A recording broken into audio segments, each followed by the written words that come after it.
उसके बाद हम जान रहे होंगे कि उनसे संबंधित नियम कौन से हैं, अगर धारा होगी, सोलेनॉइड होगी तो उन सब में कौन से नियम लगते हैं। और अंत में हम चलकर हर चीज़ को कंक्लूड करते हुए इस चैप्टर को पूरी तरह से जानेंगे, क्योंकि यही चैप्टर है, क्योंकि चुंबक जैसे आपने पॉलीफ़ेज़ हम पढ़ा, एसी थ्योरी पढ़ा, तो ये क्या है आपका आधार है, ठीक है? अब जब आधार आ चुका है तो ये क्या है आपका लंब है, और जब ये आधार और लंब दोनों आ जाएगा तो आपकी मशीनों को हमें समझना और आसान हो जाएगा, ठीक है? तो चलिए शुरू करते हैं चुंबक यानी कि चुंबकत्व, है ना? चलिए, तो सबसे पहले शुरू करते हैं ये चुंबक हुआ क्या था? तो दोस्तों आज से 4000 साल पहले की बात है।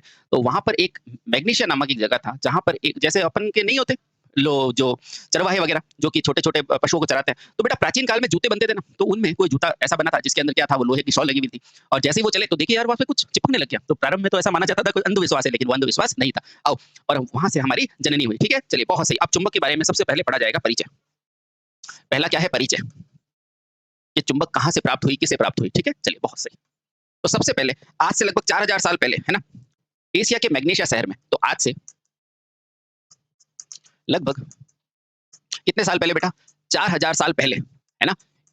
इसको आप ये भी कह सकते हैं 2000 ईसा पूर्व, है ना? ईसा पूर्व 4000 साल पहले और 2000 ईसा पूर्व यानी कि ईसवी से 2000 साल पहले की बात है, ठीक है? कौन सा नगर आज से लगभग 4000 साल पहले या 2000 ईसा पूर्व क्या हुई बेटा? मैग्नेट की मैग्नेट की क्या हुई बेटा? जानकारी हुई, जानकारी हुई, ठीक है? चलिए बहुत बढ़िया। अच्छा, तो अब अगला क्वेश्चन आता है कहाँ पर जानकारी हुई? तो बेटा एशिया के मैग्नीशिया शहर में। कौन-सा? अपना एशिया है ना कॉन्टिनेंट, एशिया के मैग्नीशिया मैग्नीशिया नामक जगह पर हुई। अच्छा, बहुत बढ़िया जगह पर हुई। अच्छा, किससे हुई? पूछा जाएगा किससे हुई? तो बेटा किससे हुई? एक चरवाहे को हुई, ठीक है? एक चरवाहे को हुई। किसको हुई बेटा? एक चरवाहे को, चरवाहे को, है ना? चरवाहे को हुई। अच्छा, चरवाहे यानी कि जो चराता है ना छोटे पशु उनको, कैसे हुई? तो बेटा इस चरवाहे के क्या थे? लोहे के लोहे के सॉल के क्या बने थे? सॉल होता है ना बेटा जो नीचे की तरफ होता है जूते पे वो, लोहे के सॉल का जूता पहना था। जूता पहना हुआ था, पहना हुआ था।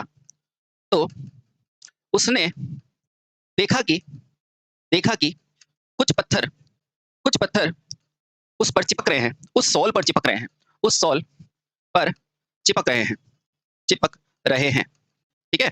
तब जाके बेटा एक ऐसा पत्थर मिला जो उस सॉल पर चिपक रहा था। तो प्रारंभ में क्या था बेटा? ये कलर कैसा था इस पत्थर का? तो इस पत्थर का रंग कैसा था? बेटा इस पत्थर का रंग कत्थई कलर का था।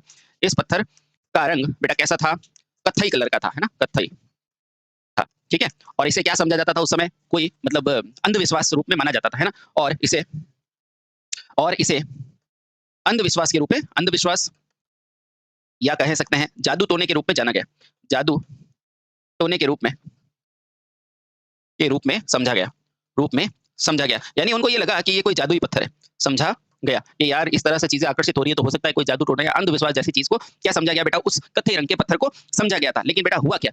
इसके बाद जैसे आगे बढ़ते रहे तो इंसान भी आगे बढ़े, और उनमें एक हमारे प्यारे इंसान आए थे गिलबर्ट, याद है गिलबर्ट जिन्होंने इलेक्ट्रोस्कोप बनाया था और पृथ्वी को चुंबक बोला था। उन्हें रहा नहीं गया और बेटा उन्होंने क्या किया? इस पर रिसर्च करना चालू किया और इस पत्थर पे देखा तो वास्तव में उन्होंने पाया कि ये चुंबक है और पृथ्वी खुद भी क्या है? एक चुंबक है। तो आइए जानते हैं। लेकिन कालांतर में इंग्लैंड के एक निवासी थे। फिर क्या हुआ बेटा? कालांतर यानी कि कुछ काल के अंतर के बाद कालांतर में इंग्लैंड के एक वैज्ञानिक थे बेटा। इंग्लैंड के वैज्ञानिक थे जिनका नाम क्या था? गिलबर्ट था। क्या नाम था? गिलबर्ट ने पहली बार इस पत्थर के चुंबकत्व को प्रायोगिक तौर पर समझाया। पत्थर के चुंबकत्व को किसमें बेटा? प्रायोगिक तौर पर समझाया, यानी कि एक्सपेरिमेंटली प्रूफ किया, प्रायोगिक तौर पर समझाया कि भाई ये कोई अंधविश्वास नहीं है, ये पत्थर है, ठीक है? और यही गिलबर्ट थे साथियों, यही गिलबर्ट थे जिन्होंने लगभग 17 साल तक इसकी एक्सपेरिमेंट किया और अंत में बोला कि भाई पृथ्वी भी क्या है? एक तरह का विशाल चुंबक है। और इन्हीं गिलबर्ट के द्वारा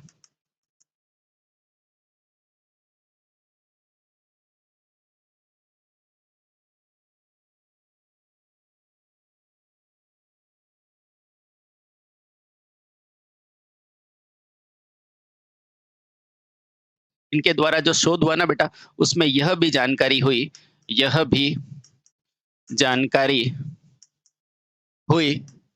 क्या? कि पृथ्वी भी एक क्या है? चुंबक है। कि पृथ्वी भी एक चुंबक है। समझ गए? तो यहाँ से उस पत्थर के बारे में हमें जानकारी हुई कि आकर्षण है ना, दरअसल उस पत्थर का गुण है, कोई अंधविश्वास नहीं है। ठीक है? तो यहाँ से गिलबर्ट ने पूछा जाएगा भाई पृथ्वी को चुंबक किसने बोला? तो इन्होंने ही बोला था। एक चुंबक है यह का, ठीक है? किसने बोला? बेटा गिलबर्ट ने, और इन्होंने इलेक्ट्रोस्कोप भी बनाया था, ठीक है? समझ गए? अब प्रारंभ में बेटा इसे क्या नाम दिया जाता था? मैग्नेटाइट नाम दिया गया था Fe3O4। तो प्रारंभिक नाम क्या था बेटा इसका? प्रारंभिक नाम क्या था उस पत्थर का? तो पूछा जाता है बेटा उसका नाम क्या था? मैग्नेटाइट। क्यों? क्योंकि मैग्नीशियम में मिला था। मैग्नेटाइट, है ना? इसका सूत्र क्या होता है? Fe3O4 रखा था। ठीक है? अब बताओ मैग्नेटाइट क्यों रखा? क्यों? क्योंकि मैग्नीशिया नामक शहर पे मिला था। ठीक है? लेकिन बाद में इसका नाम जैसे अपभ्रंश हो जाता है ना, जैसे बहुत सालों से कोई नाम चलता-चलता आता है, उसका अपभ्रंश हो जाता है। लेकिन पहले अग्नि कहते थे, अब आग कहते हैं। पहले पवन कहते थे, पावक कहते थे, अब पवन कहते हैं, है ना? तो बेटा ये क्या है? नाम चेंज हो जाते हैं। तो बेटा मैग्नेटाइट को अभी बाद में क्या कहने लगे? इसी मैग्नेटाइट को बाद में क्या कहने लगे? मैग्नेट कहने लगे। मैग्नेट कहा जाने लगा। तो ये बेटा थोड़ी सी जानकारी है जो आपको प्रारंभिक तौर पे पता रखनी होती है। ठीक है बेटा? ठीक है। अब बेटा इस मैग्नेट का जो आकर्षण का गुण है ना, उसे क्या बोला गया? मैग्नेटिज्म। देखो बेटा, तथा इस मैग्नेट के आकर्षण के गुण को क्या बोला गया बेटा? मैग्नेटिज्म। क्या बोला गया? मैग्नेटिज्म। ठीक? मैग्नेटिज्म कहा गया। तो ये बेटा छोटी सी जानकारी थी कि मैग्नेट शब्द कहां से आया? मैग्नेटाइट से। क्यों बोला मैग्नेटाइट? क्योंकि ये मैग्नीशिया के चरवाहे को मिला, और मैग्नेटाइट का सूत्र Fe3O4। ठीक है? तो मैं इस पर शोध किसने किया? तो गिलबर्ट ने किया, और गिलबर्ट ने ये भी बोला कि पृथ्वी भी क्या है? एक स्वयं का चुंबक है। बेटा ये सारी चीजें आपको ध्यान में होनी चाहिए। ठीक है? अब बेटा चुंबक के कुछ सिद्धांत है, उनको हम पढ़ना शुरू करते हैं। आओ, चुंबक के सिद्धांत। चुंबक के मूल सिद्धांत। अब पूछा जाता है चुंबक के मूल सिद्धांत कौन से थे? ये जानते हैं। ठीक है? पहला बेटा चुंबक है तो चुंबकत्व होगा। तो बेटा पहला सिद्धांत क्या था? चुंबकत्व का सिद्धांत। तो पहला क्या है बेटा? चुंबकत्व का सिद्धांत। चुंबकत्व क्या होता है? चुंबकत्व अभी जानते हैं बेटा। ठीक है? एक एक चीज पढ़ेंगे बेटा, डोंट वेरी। चुंबकत्व क्या है बेटा? चुंबक द्वारा लौह अयस्क को आकर्षित करना क्या कहलाता है? चुंबकत्व। यानी कि वह पत्थर जो कि चुंबक या लौह अयस्कों को अपनी ओर आकर्षित करता है, उसे क्या बोलेंगे? चुंबकत्व, है ना? लिखो बेटा, वह पत्थर, या ऐसे लिखो बेटा, किसी वस्तु का वह गुण, क्योंकि चुंबकत्व तो गुण ही है, वह गुण जो लौह तथा लौह अयस्क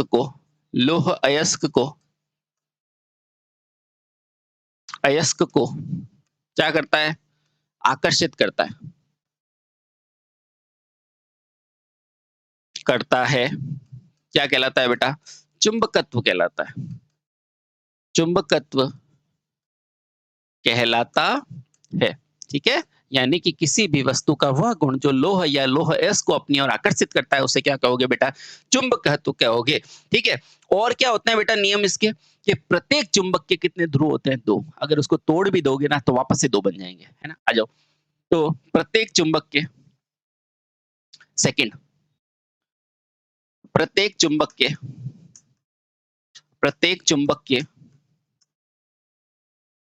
कितने ध्रुव होते हैं बेटा? 2 ध्रुव होते हैं। ठीक है? प्रत्येक के। पहला क्या होता है बेटा? उत्तरी ध्रुव,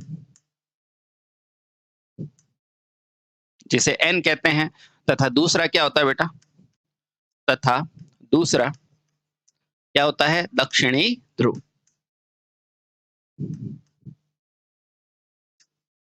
दक्षिणी ध्रुव। सर क्या ये टूटेगा फिर भी यही बनते हैं? बिल्कुल, हमेशा 2 ही रहते हैं। तो प्रत्येक ध्रुव के कितने होते हैं? 2 ध्रुव होते हैं। ठीक है बेटा, चुंबक के प्रत्येक अणु स्वयं के चुंबक की भांति कार्य करते हैं, यानी कि इसके ध्रुव कभी भी नष्ट नहीं होते। तो लिखो बेटा, चुंबक का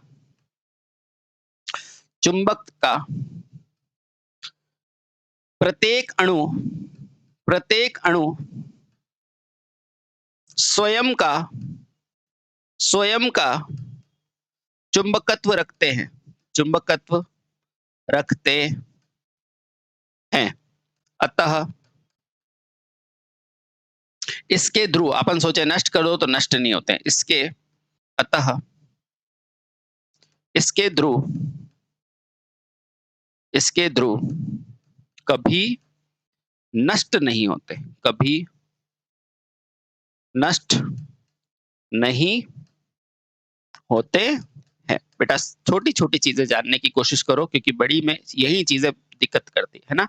ठीक है, अब बेटा अणुओं में व्याप्त चुंबक उसमें उपस्थित इलेक्ट्रॉनों का प्रवाह है। सर ये क्या कह दिया? बिल्कुल बेटा, इसीलिए तो बोला जाता है चार्ज आकर्षित करते हैं निरावेशित। बेटा ये अणु जो होते हैं ना, वो मूल रूप से पदार्थ ही तो है।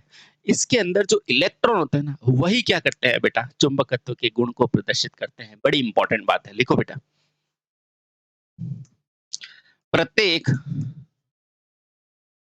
चुंबक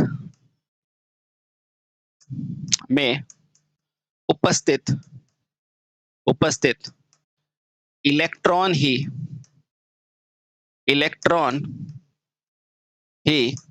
क्या करते हैं बेटा? चुंबक के गुण को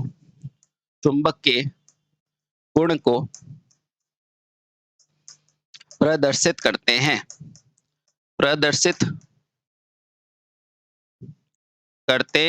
बेटा इंपॉर्टेंट बात है, ध्यान रखना है ना। अपन सोचते हैं कुछ और होगा, नहीं बेटा, उसके अंदर के जो इलेक्ट्रॉन होंगे ना, उन्हीं का ये प्रभाव है।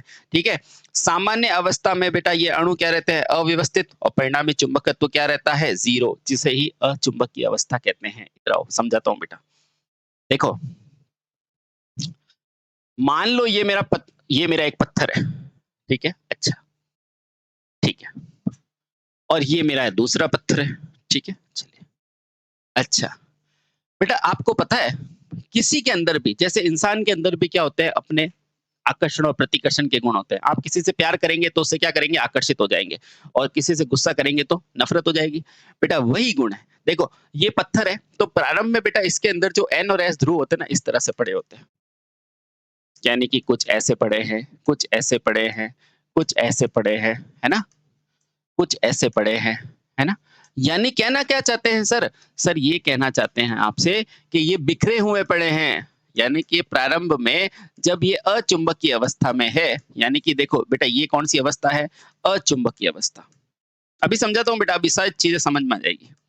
अचुंबकीय अवस्था, अच्छा, और बेटा एक अवस्था ये है जिसमें सारे ध्रुव, देखो ये N से S, ये क्या है? N से S, ये क्या है? N से S, ये क्या है? N से S, देख रहे हो? गौर से देखो बेटा, ये क्या है? N से S, N से S, यहाँ पे फिर से क्या हो जाएगा बेटा? N से S, फिर क्या हो जाएगा? N से S, फिर क्या हो जाएगा? N से S, फिर क्या हो जाएगा? N से S, फिर से क्या हो जाएगा? N से S, फिर क्या हो जाएगा? सर क्या समझाना चाह रहे हैं? 2 मिनट रुको, ठीक है। देखो मुझे बताओ ये क्या है बेटा? चुंबकीय अवस्था।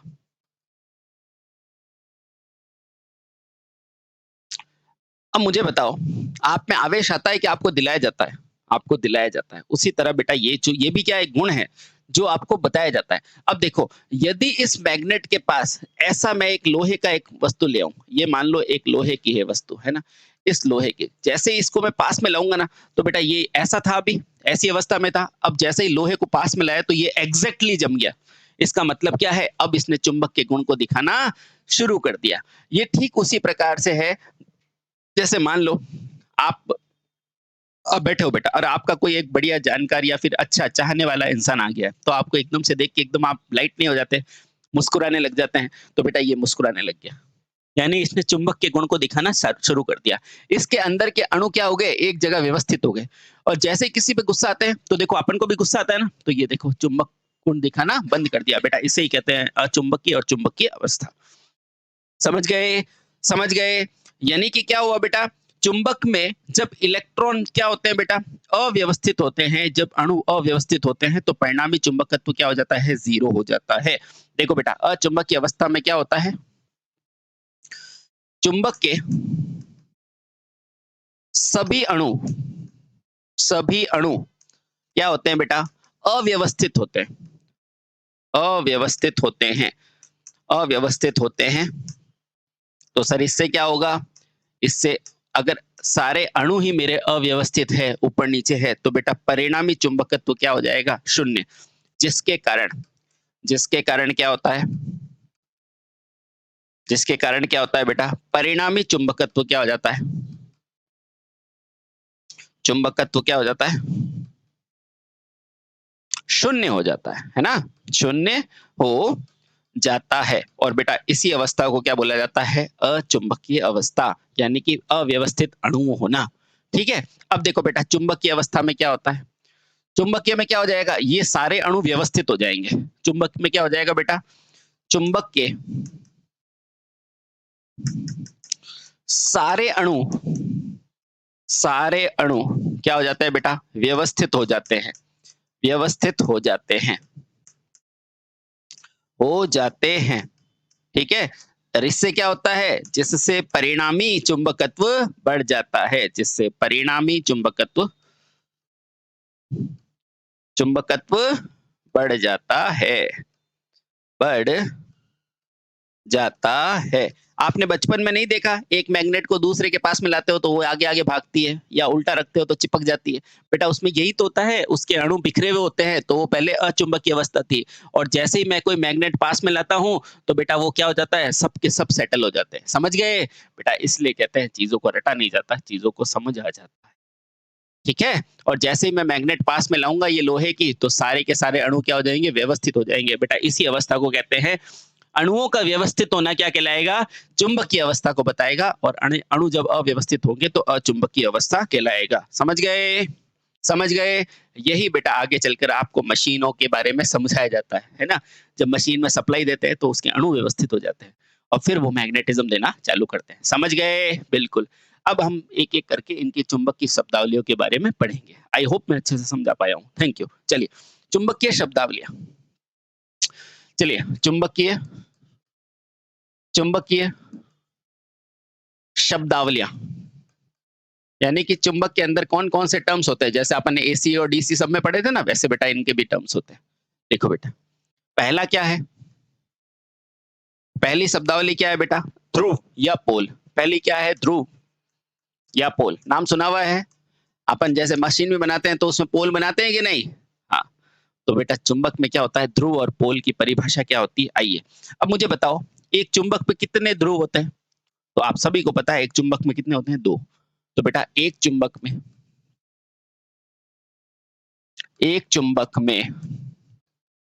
सदैव कितने होते हैं बेटा, सदैव दो ध्रुव, दो ध्रुव होते हैं। ठीक है, पहली बात, एक चुंबक में कितने ध्रुव होते हैं, दो होते हैं। ठीक है, ठीक है।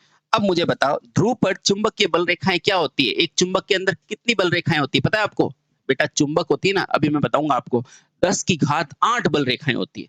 तो बेटा जो ध्रुव होते हैं ना, पोल होते हैं ना, उस पे चुंबक की बल रेखाएं अधिकतम होती है। तो लिखो बेटा, इन पर इन पर चुंबकीय, अभी सब बताएंगे बेटा क्या होती है चुंबकीय बल रेखाएं भी, डोंट वेरी।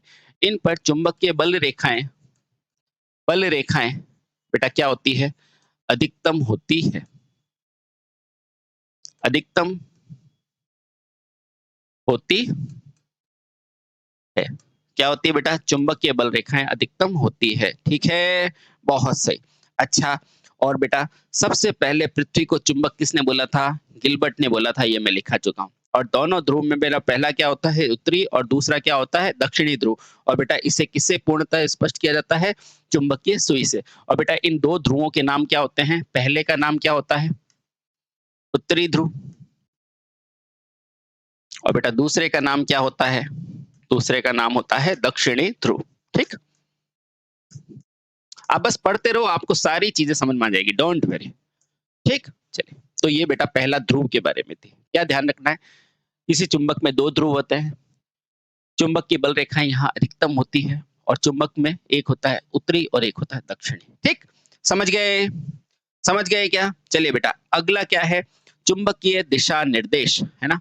सर ये क्या है? 2 मिनट रुको बताता हूँ। चुंबकीय दिशा निर्देश। सर ये क्या है? आपको पता है पृथ्वी खुद भी एक चुंबक है। बिल्कुल। तो बेटा पृथ्वी चुंबक है, तो मान लीजिए ये आपकी एक पृथ्वी है, तो ये किसी कोण पर लटकी होती है बेटा, है ना?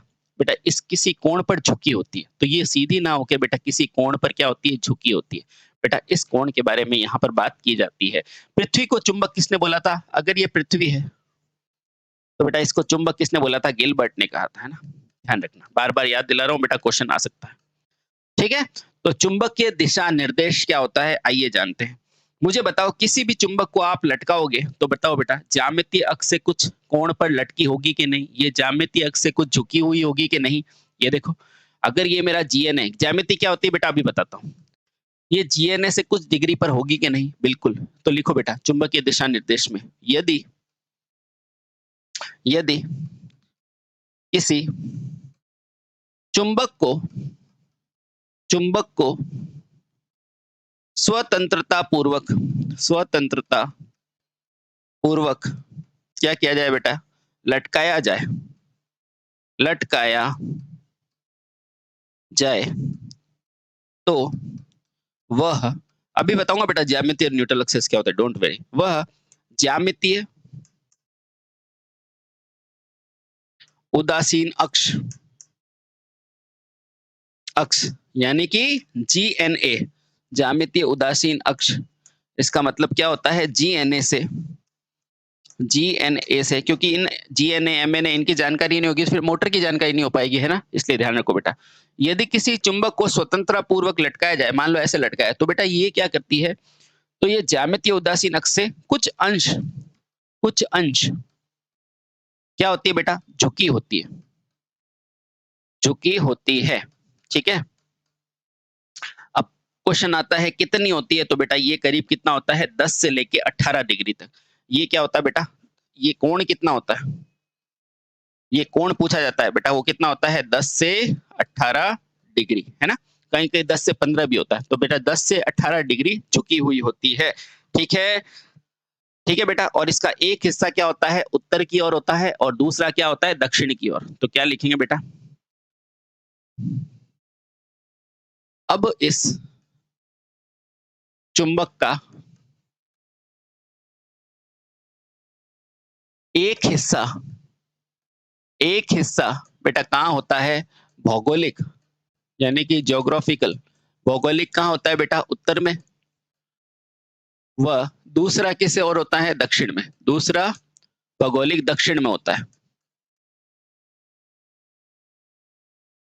दक्षिण में होता है। और यहां से ही बेटा दक्षिण में होता है, और यहां से ही चुंबक के 2 ध्रुव को उत्तरी और दक्षिणी बोला गया, है ना? दक्षिण में होता है, ये ध्यान रखना, है ना? इसीलिए ध्रुव को क्या बोला जाता है बेटा? उत्तरी ध्रुव तथा दक्षिणी ध्रुव। उत्तरी तथा दक्षिणी बोला जाता है। ठीक है?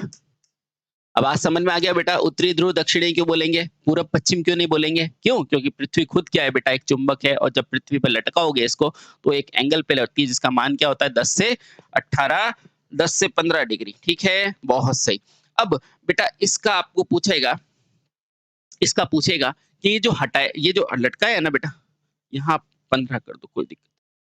10 से 15 डिग्री। बेटा ये जो 10 से 15 डिग्री का कोण है, इसको क्या बोला जाता है? इसको बोला जाता है नति कोण। क्या बोला जाता है? नति कोण। तो बेटा ये लिख दो। इस झुकाव कोण को बेटा क्या बोला जाता है? नति। और इंग्लिश में बोला जाता है डिप कोण। डिप कोण कहा जाता है। अब बताओ ये नति कोण क्यों आया है? क्योंकि पृथ्वी खुद भी क्या है? चुंबक है। तो लिखो बेटा यह नति कोण इसलिए आया है, इसलिए आया है क्योंकि पृथ्वी स्वयं भी क्या है? पृथ्वी भी एक पृथ्वी भी एक बड़ी क्या है बेटा? चुंबक है। क्या है? चुंबक है। किसने कहा? यह कथन किसने कहा?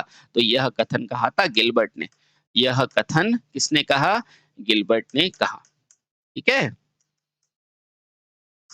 आपको मान लो पूछ ले कि भाई आपने उत्तरी ध्रुव दक्षिणी क्यों लिया? तो बेटा इसीलिए लिया था क्योंकि जब स्वतंत्रता पूर्वक लटकाएंगे ना तो बेटा क्या है?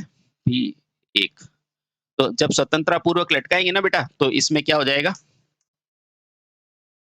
एक हिस्सा भौगोलिक उत्तर की ओर होगा और एक दक्षिण की ओर होगा, इसलिए बेटा बोला जा। ठीक है, चलिए बहुत सही। अब बेटा आपके लिए क्वेश्चन आता है चुंबकीय अक्ष क्या होती है? आप अक्सर मशीनों में नहीं पढ़ते, जीएनए आरएनए है ना, मेन फील्ड। अभी देखना बेटा समझाऊंगा मैं आपको। अब पढ़ेंगे चुंबकीय अक्ष। ठीक, चलो बेटा चुंबकीय अक्ष। तीसरा आपको पूछेगा चुंबकीय अक्ष क्या होती है? चुंबकीय अक्ष नाम से पता चल रहा है मैग्नेटिक एक्सिस। ठीक है, तो बस इसके आगे बताओ क्या होता है? बताओ। तो यह एक काल्पनिक रेखा होगा जो चुंबकीय ध्रुव से गुजरती है। तो चुंबकीय अक्ष क्या है बेटा? यह एक क्या है बेटा? इमेजिनरी लाइन है या फिर काल्पनिक काल्पनिक रेखा है। रेखा यह एक काल्पनिक रेखा है जो कहां से गुजरती है बेटा?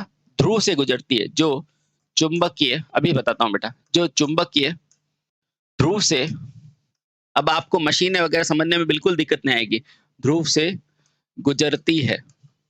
अभी बताता हूं कैसे गुजरती है। अब देखो बेटा, ये मान लो आपकी एक मैग्नेट है, ठीक है, और मैग्नेट के दो ध्रुव होते हैं, ये मान लो एन है और एस है। अब क्या लिखा है? यह एक काल्पनिक रेखा है जो चुंबकीय ध्रुव से गुजरती है। ठीक है, तो ये गुजार दो। तो बेटा ये एम एन ए नहीं होती है, ये क्या होती है? चुंबकीय अक्ष। ठीक है, लिखो बेटा, ये रेखा क्या है? चुंबकीय अक्ष। अब आपको अगर कोई ये एम एन ए पढ़ा है ना तो उसको बोलना नहीं सर ये एम एन ए नहीं है, ये चुंबकीय अक्ष है। ठीक है, ये क्या है बेटा? ये चुंबकीय अक्ष। ठीक, समझ गए? समझ गए बेटा। इसके बाद एक टर्म आती है चुंबकीय उदासीन अक्ष। हाँ सर, ये तो आर्मेचर रिएक्शन में पड़ी थी, मैंने जीएनए है ना, वही है बेटा। अब पढ़ेंगे चुंबकीय उदासीन अक्ष। आ जाओ बेटा। तो अगला पॉइंट क्या है मेरा? चौथा, चुंबकीय उदासीन चुंबकीय उदासीन अक्ष। इसका नाम से नहीं पता चल रहा बेटा, ऐसी अक्ष जो चुंबकीय रूप से क्या हो? उदासीन हो, है ना। हाँ, तो देखो पढ़ते हैं चुंबकीय उदासीन अक्ष क्या होती है। देखो बेटा, यह एक काल्पनिक रेखा है जिसे एमएनए कहा जाता है। तो पहला पॉइंट क्या है? इसे एमएनए कहा जाता है। मशीनों में पढ़ते हैं ना बेटा एमएनए, इसे एमएनए कहा जाता है। और बेटा ये क्या है? यह एक काल्पनिक अक्ष है। यह क्या है? एक काल्पनिक अक्ष है। अक्ष है। अब बेटा अक्सर अपन क्वेश्चन नहीं पढ़ते कि भाई ब्रशों को कहाँ रखना चाहिए एमएनए पे, पर ये खुद क्या है? काल्पनिक है, कहाँ रखेंगे? तो बेटा ब्रशों पर कहाँ रखते हैं? अपन जीएनए पर ही रखते हैं। लेकिन वो क्या होती है, बोला जैसा जाता है कि अगर एमएनए पे रखोगे ना तो स्पार्किंग कम होती है। ठीक है, तो ये क्या है? एक काल्पनिक अक्ष है। ठीक है, समझ गए? तो बेटा ये काल्पनिक अक्ष है जो क्या कहलाती है? एमएनए। ठीक है, हाँ। अब ये क्या होता है बेटा? चुंबक के केंद्र से होकर जाती है और चुंबक के अक्ष के लंबवत होती है। तो बेटा इसके लिए क्या लिखोगे? यह अक्ष चुंबक के यह अक्ष चुंबक के लंबवत जाती है। ओहो, चुंबक के केंद्र से जाती है। अभी समझाता हूँ बेटा, डोंट हाँ डोंट वरी। यह अक्ष चुंबक के केंद्र से गुजरती है तथा चुंबक की अक्ष के क्या होती है? लंबवत। तथा चुंबकीय अक्ष के क्या होती है बेटा? लंबवत होती है। अभी बताता हूं बेटा, लंबवत होती है। बोलो सही, बिल्कुल सही। अब देखना बेटा, अब इसको निरूपित करते हैं। ये रहा, ये मान लीजिए बेटा आपका एक चुंबक है, ठीक है। ये N है, ये S है। ये क्या जा रहा है बेटा? ये क्या जा रहा है? ये क्या जा रहा है? ये चुंबकीय अक्ष जा रहा है, ठीक है? ये लो बेटा, ये क्या है आपकी चुंबकीय अक्ष। क्यों? क्योंकि चुंबकीय अक्ष की परिभाषा ही क्या है? जो ध्रुव से होके गुजरे, है ना? अब देखो, चुंबकीय उदासीन अक्ष, ये क्या है बेटा? Mn है। यह अक्ष चुंबक के केंद्र से गुजरता है तथा चुंबकीय अक्ष के लंबवत होता है, ठीक है? अब मुझे बताओ, चुंबक का केंद्र कौन सा है? ये है कि नहीं? और इसके लंबवत ये है कि नहीं? तो बेटा ये जो लाइन है ना, ये जो लाइन है ना, ये जो लाइन, ये केंद्र से गुजर रहा है और इसके लंबवत है, तो बेटा ये एक्स क्या है? ये है Mn है। समझ गए? और इसके लंबवत है 90 डिग्री। तो बेटा अब आपको कोई बोले ना तो बोलना सर ये वाली Mn है। तो बेटा ये क्या है? चुंबकीय चुंबकीय उदासीन अक्ष। कौन सी है? जो चुंबकीय अक्ष के लंबवत है और केंद्र से गुजर रही है। समझ गए? पक्का समझ गए? ठीक है, बहुत सही। अब देखो आपके लिए क्वेश्चन आता है, इस चुंबकीय अक्ष का नाम चुंबकीय उदासीन अक्ष क्यों रखा गया है? तो बेटा इसलिए रखा गया है, उदासीन यानी कि न्यूट्रल, न्यूट्रल यानी कि शून्य। तो बेटा इस चुंबकीय अक्ष पर जो चुंबकीय फ्लक्स घनत्व जो होता है बी, उसका मान शून्य होता है। ये लिखो बेटा, चुंबकीय अक्ष पर चुंबकीय फ्लक्स घनत्व का मान क्या होता है? शून्य। और ये इंपॉर्टेंट लाइन है, इसी चुंबकीय उदासीन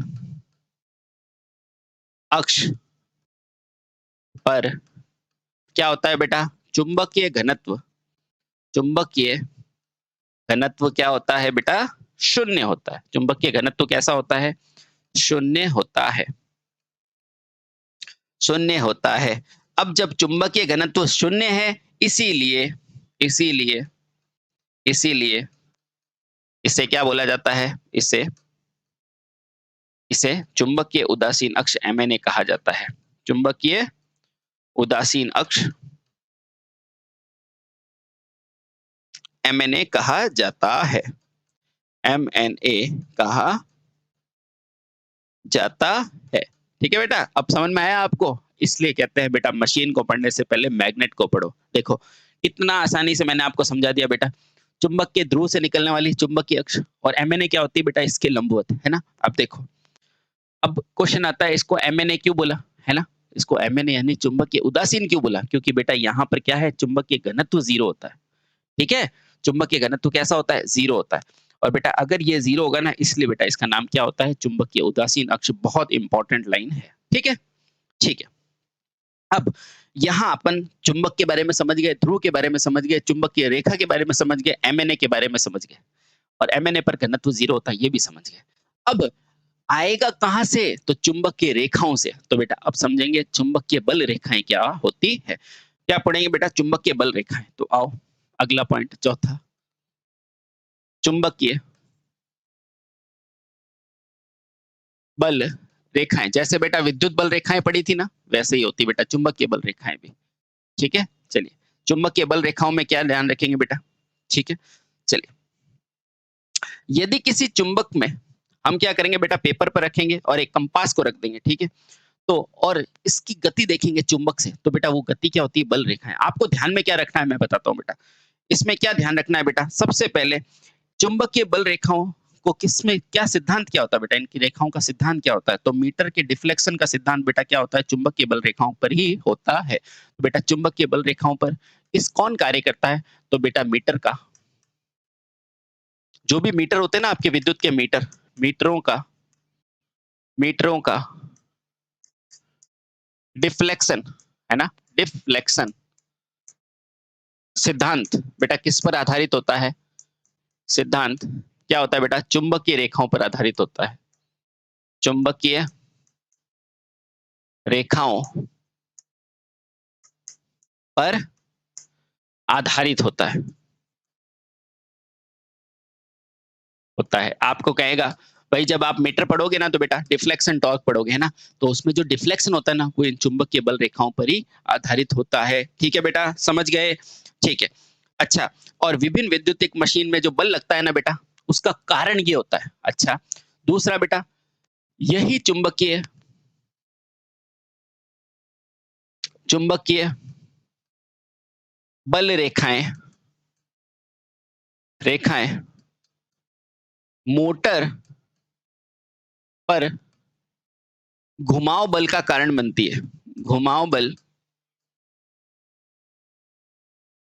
का कारण बनती है। ये बेहद इंपॉर्टेंट बातें हैं बेटा, छोटी छोटी चीजें हैं, ध्यान रखना। मीटर का डिफ्लेक्शन का सिद्धांत इस पर होता है। मोटर जो घुमाव करता है बेटा, उसके पीछे भी जड़ यही होता है। ठीक है, समझ गए। अब देखो बेटा, प्रत्येक बल जिस दिशा में होता है उसे चुंबकीय बल कहते हैं। प्रत्येक बल प्रत्येक बिंदु पर एक दिशा में लगता है, एक पथ पर लगता है, जिसे चुंबकीय बल कहते हैं। देखो बेटा, आपको मान लो एक मोटर घूम रही है, तो उस पे क्या है बेटा, समान रूप से एक ही तरफ चुंबकीय बल रेखाएं जा रही है ना। तो बेटा इसलिए वो घूम रही है। तो क्या कहना चाह रहा हूं कि प्रत्येक बल एक बिंदु से जिस दिशा में रखता है ना बेटा, उसे ही चुंबकीय बल कहा जाता है। यानी कि चुंबकीय बल यानी कि चुंबकीय घुमाव, मोटर के घुमाव मोटर के घुमाव मोटर के घुमाव मोटर के घुमाव को चुंबकीय बल द्वारा चुंबकीय बल रेखाओं की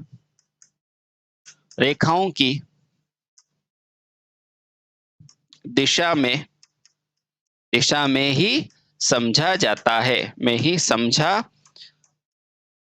है। ये बेहद महत्वपूर्ण बातें हैं बेटा, ध्यान रखना। ठीक है, समझ गए। चलिए, बहुत सही।